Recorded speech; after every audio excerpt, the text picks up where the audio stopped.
Hi everybody. This is talking a little bit more about balancing on one foot through our Developpe series. So Developpe in translation just means to develop the leg. So that's what we're doing. We're essentially balancing on one leg and developing the other leg in and away from us. Things can get a little tricky once you start getting on one foot and operating away from your center, right? Our goal as dancers to stay strong is to try to keep everything as balanced and centered as possible. And then when you go away from your center and balance, that's when things can get a little tricky. So here's some inside tips and tricks to help with that. So by that point in class, we're pretty aligned. Our weight's still forward in our 10 toes. I'm lifting up and out of my hip. I've started using the term air pockets because I want you to feel light in those areas. If we mentally feel heavy, the bone's going to feel heavy and we're not going to be able to work through that.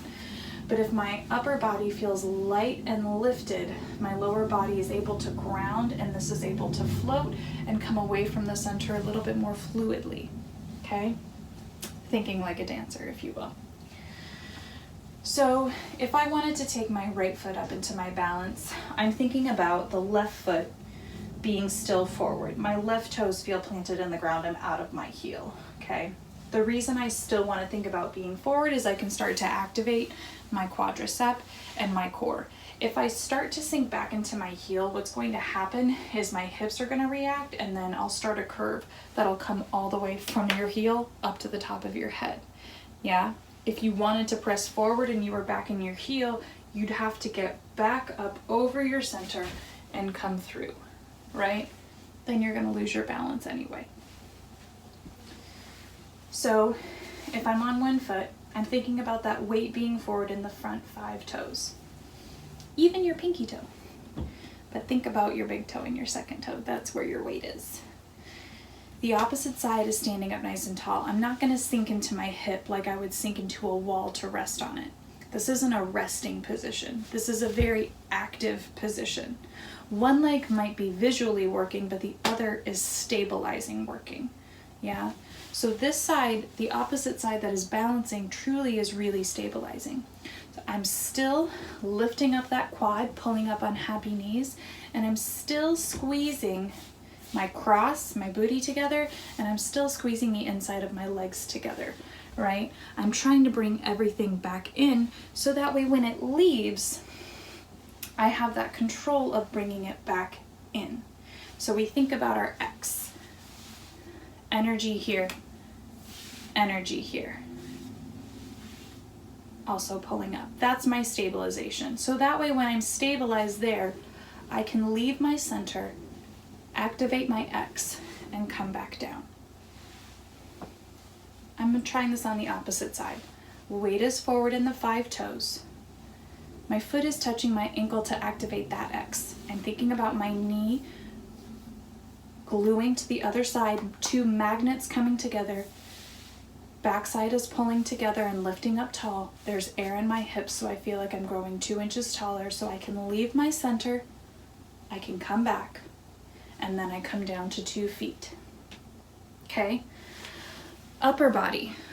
Upper body is staying strong. By that, I mean it's activated, but it may just not be moving and articulating like the way we were to warm up our back in class. My core is really thinking about being that vacuum seal for everything else. This is the middle of my tree trunk, right? If you have a young branch, it'll sway, but this is a 100-year-old oak. A little wind isn't going to move it, right? So here's where I need to be my tree trunk so the wind doesn't move it. These are my branches and my leaves. So these get to move and show the leaves fluttering at the end, while this is still stabilizing. My arms, it depends on where you are. Some of you may have hands on hips, using support for others. If you're activating and engaging your arms, engage the cross.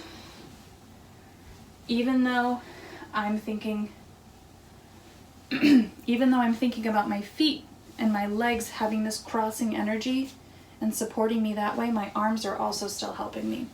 I'm thinking about my biceps being magnetized together and my elbows are lifted. My shoulders have 10-pound weights on them, so they're pressing down into my back and activating my wings. So that way I don't just feel like my shoulders are working, but my whole back is helping me be supported, which makes me stand up taller. That way my head can float. And I'm still continuing to reach in front of me. So even though I'm leaving my center, I'm gathering it back to the same place. Because my trunk is so strong and my tree is so strong on the bottom that my leaves and branches can extend and come back. You can see that I'm not going behind me. When my arms go behind me, I can start to press forward into my toes and press into my chest, and now my alignment is gone and I'm open and flailing, right? Because then I have to get it back. That all takes energy and time.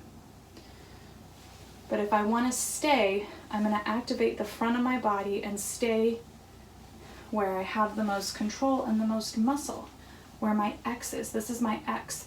I'm reaching to the furthest part of the corner, and then I gather it back in front and I come back down. When you're balancing, make sure that your eyes are lifted, okay? You want to be looking at something that's eye level, even a little bit above, just slightly. Because here's the difference. If I'm looking down, my chin starts to tuck, my head starts to come forward, my shoulders start to round. That minor thing can make a difference. When you're balancing, it's about placement, right? Because balancing leads to turning. That's the progression. So if you're turning and you're looking down like this, you're never going to get off the floor because your weight's too far down. Same thing, if you're too high, you're going to fall back. So if you've heard a term of spotting, it's being able to look in the same place. So I want you to find a place that you know that you can leave your computer screen, because you don't need me for balancing, right? You don't need me, you don't need to watch me balance because you're actively balancing. So you can take your eyes away and you want to find that lift in your chin, a little dowel in between that little dimple of your neck and the bottom of your chin so you're supported, and even your chin is slightly forward. If you had dangly earrings on, you would want them to dangle and be free. If your chin is set back and your head is set back, or it's even tucked in, it's not going to be able to dangle. But if my chin is forward and my weight is continuing to be forward. Okay, sorry, a little bit of a technical difficulty there. So basically, I was just talking about how we want to think of the weight being forward, even not forward and down, but thinking up and forward to help us with our balancing. And that was the last little bit that I named for the video. So just try taking one foot up at a time and then changing, maybe taking one hand off, keeping the arms in the first and second region. If you would like to delve deeper into that and take the arms above the head, I do recommend checking in with me just to make sure that we have all of this working before we get into a higher level of going above the head. Some of you that have been dancing with me for a while may want to try that, and I can give you a little bit more insight into that as well.